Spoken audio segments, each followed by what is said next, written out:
licença, dá licença, vocês. Na região portuária, eu conheci uma pessoa muito especial, Grace Mary Moreira. Foi numa feira, na Praça da Harmonia. Acontecia lá uma feira e eu fiquei encantada com aquela região, a pequena África. E aí conheci Grace Mary, que me contou muitas coisas. E dentre elas, sobre a bisavó dela. A Grace é bisneta de tia Ciata. E ela me convidou para estar recebendo aqui na nossa Casa de Cultura a exposição Tia Ciata e a Pequena África e o seu legado, que é produzido pelo Armazém Cultural das Artes, através de um edital Retomada Cultural 2, que é realizado pela Secretaria de Cultura do Estado do Rio de Janeiro. E nós ficamos muito felizes de ser a única cidade do interior da região serrana que estamos recebendo essa exposição. Então nós ficamos muito orgulhosos por esse reconhecimento, é muita honra, é muita emoção e é um evento que realmente é um legado que vai ficar em Petrópolis. É um legado para a nossa cultura, para a nossa ancestralidade, para o nosso reconhecimento como povo preto de valor. A caminho de Petrópolis. Vamos nós!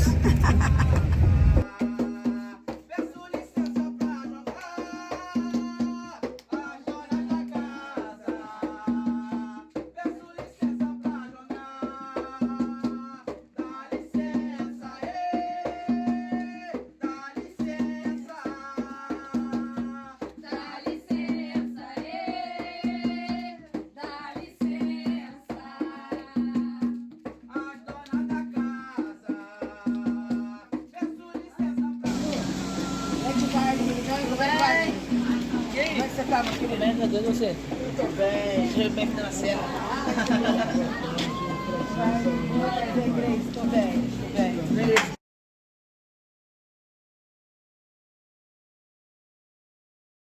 A gente fala de vários assuntos, mas quando se diz Pequena África, já começa falando sobre a casa da Tia Ciata. Era conhecida mesmo como capital da Pequena África. Isso aí foi Heitor dos Prazeres, que começou tendo aquela visão das pessoas que frequentavam a casa de Tia Ciata, que não eram só os sambistas, né? Muita gente pensa, só tinha samba, só eram os sambistas que iam para lá. Mas não. Os islâmicos também iam, os judeus. E aí ele começou a dizer que a casa de Tia Ciata era a capital da Pequena África e pintou uma aquarela falando sobre isso, né? Retratando, né, a dança, os movimentos que tinham na casa de Tia Ciata. Então, é uma coisa que nós agora, com essa exposição, a gente falando dela, né, da capital da Pequena África, e o legado que ela trouxe, é importante.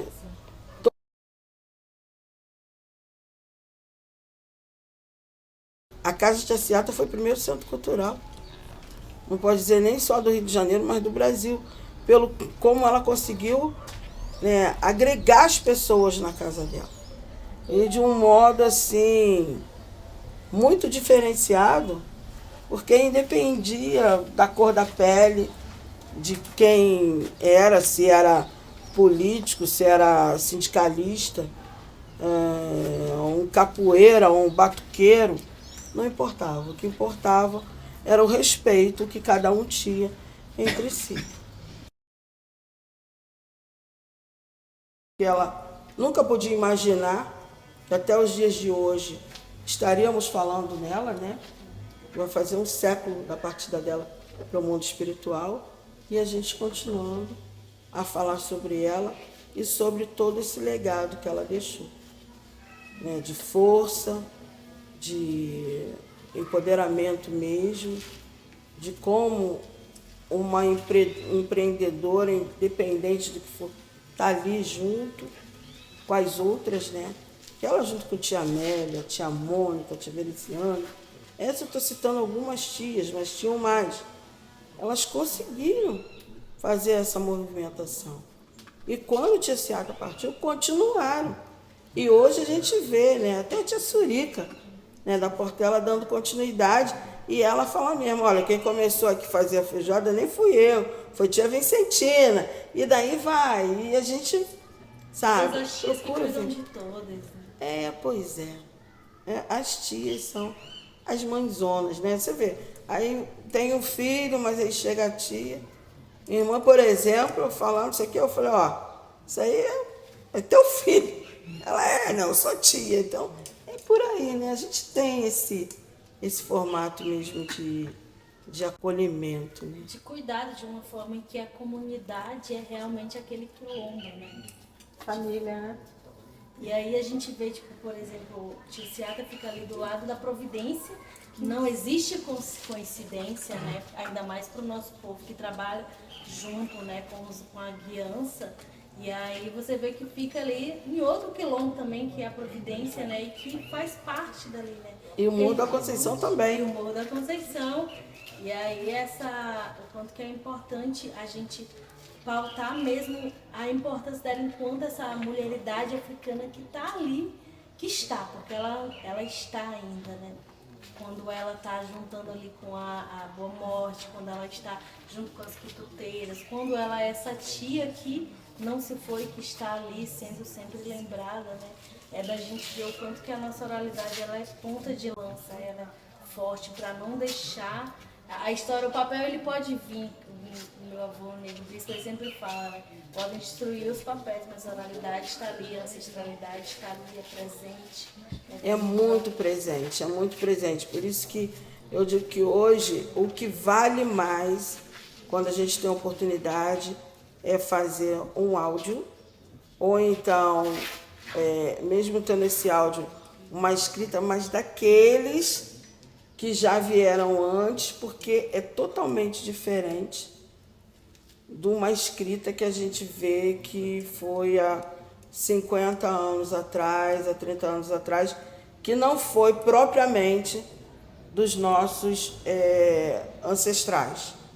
Que eu posso dizer que as pessoas às vezes pegaram uma ideia e publicaram de uma maneira muito sucinta do entendimento que tiveram naquela época. Mas, na realidade, não foi um entendimento do que realmente aconteceu. Então, isso tudo é um cuidado que a gente tem que ter, porque, por mais que a gente entenda que está ali um registro, que muita gente, às vezes, fez pesquisa de campo, a gente não vai tirar o mérito também, mas a colocação, às vezes pensa que está ofendendo ou está fazendo alguma coisa, não. Ofensa é não contar a verdade, o que era realmente verdadeiro, e não no imaginário. Nas palavras da pessoa, não Nas a interpretação de quem está escrevendo. Pois é, exatamente isso.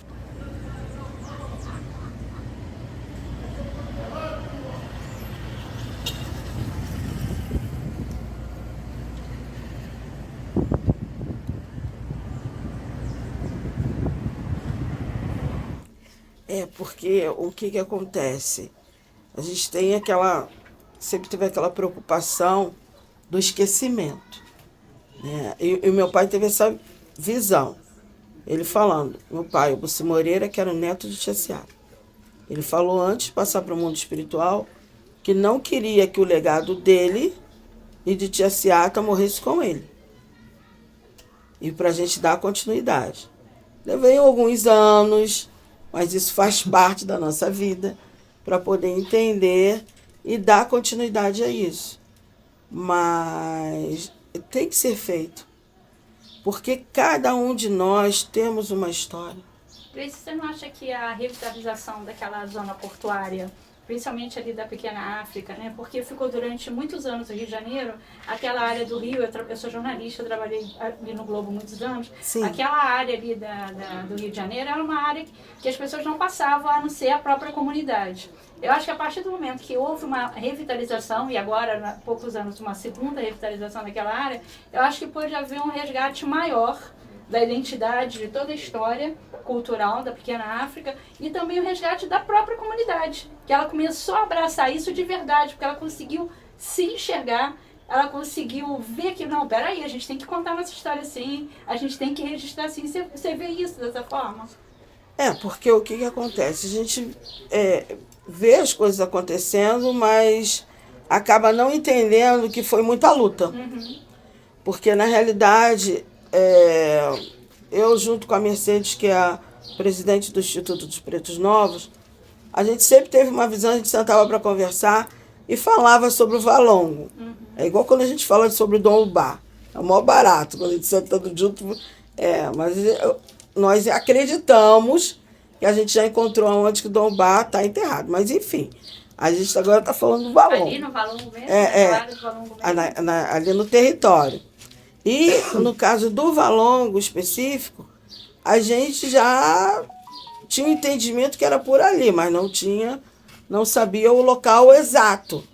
Mas a gente sabia que era por ali, por causa do porto, né, do pia, aquela coisa toda. Contada, né? Essa história ancestral, né? Contada, né? Sim, de pai para sim. filho. E aí a gente começou a imaginar, mas aquele negócio, o imaginar é uma coisa, a certeza é outra.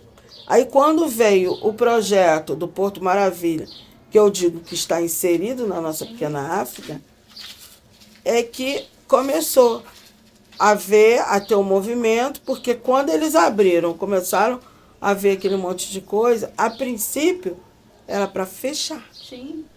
Então teve muita mobilização, muita conversa, entendeu? Com o nosso prefeito, que entendeu que aquilo ali tinha que se manter aberto, contando a história. E, por fim, nós resolvemos, com todo o movimento, a fazer um dossiê do CAS para poder enviar para a Unesco para ser patrimônio da humanidade. E isso não só a Casa Tia Seata, né, que é a Organização Cultural Remanescente Tia Seata, como também o IPN, que é o Instituto de Pesquisa Pretos Novos, também participou do dossiê dentro de toda a conversação que teve durante um ano ou mais. Eu estou falando assim mesmo, depois que a gente entrega de dossiê, discussões e tudo, formalização de grupos de trabalho e também de membros para fazer parte do comitê gestor. Então, foi um trabalho extenso e foi muito bom você tocar nisso, porque às vezes as pessoas falam, estava ali, apareceu. Não. Foi uma coisa assim, muito louca. Agora, o mais interessante dali é o seguinte. Em 1811 foi começada a construção do CAS. Em 1911 foi fechado o CAS. Em 2011... Teve essa... Nada por acaso. Nada por acaso. E hoje, absolutamente, o Centro Cultural, acho que do Rio de Janeiro, está naquela região ali. Está naquela região. Eu queria que você falasse um pouquinho da Casa da Tia Seata enquanto centro cultural e enquanto perspectiva de levar para outros lugares. Como é essa questão, assim, como é que vocês pensam em levar isso da Tia Seata para outros lugares que não o Rio? Olha, o seguinte, uma coisa muito bacana que aconteceu no passado é que nós recebemos uma moção falando justamente da Casa Tia Seata, ela como promotora de cultura, não só isso, mas o centro de referência afro. Porque a gente fala de Tia Seata na memória, mas a gente também fala de um todo. Sim. Então, isso também é muito bacana.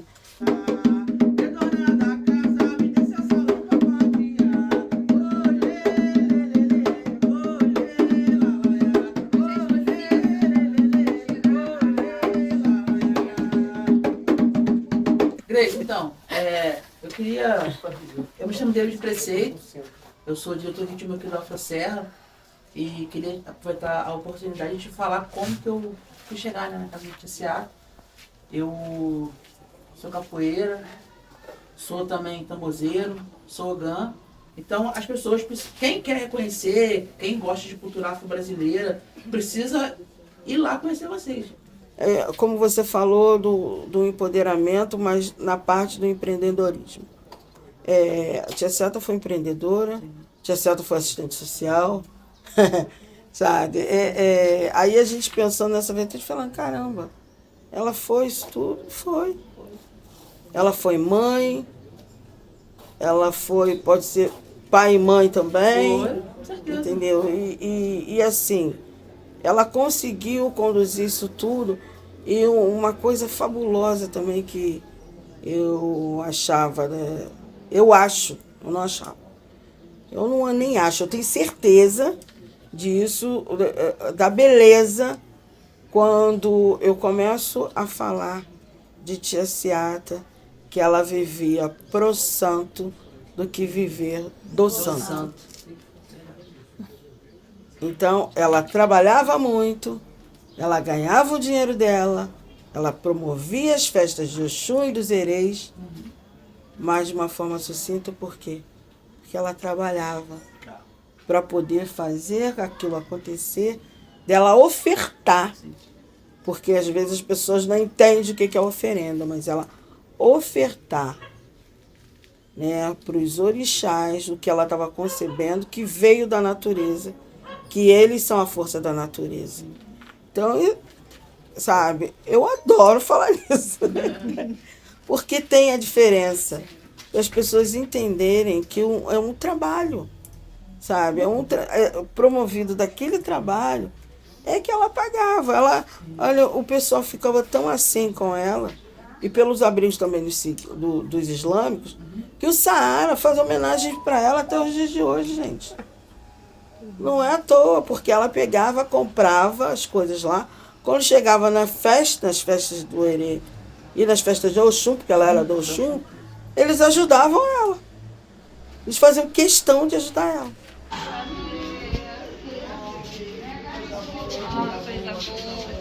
Tudo bem? É isso, é uma comunhão. A gente, com o Armazém das Artes, a gente já tem uma parceria de anos, mas dentro do que é possível de cada um fazer e trazer, porque eu acho que é por aí.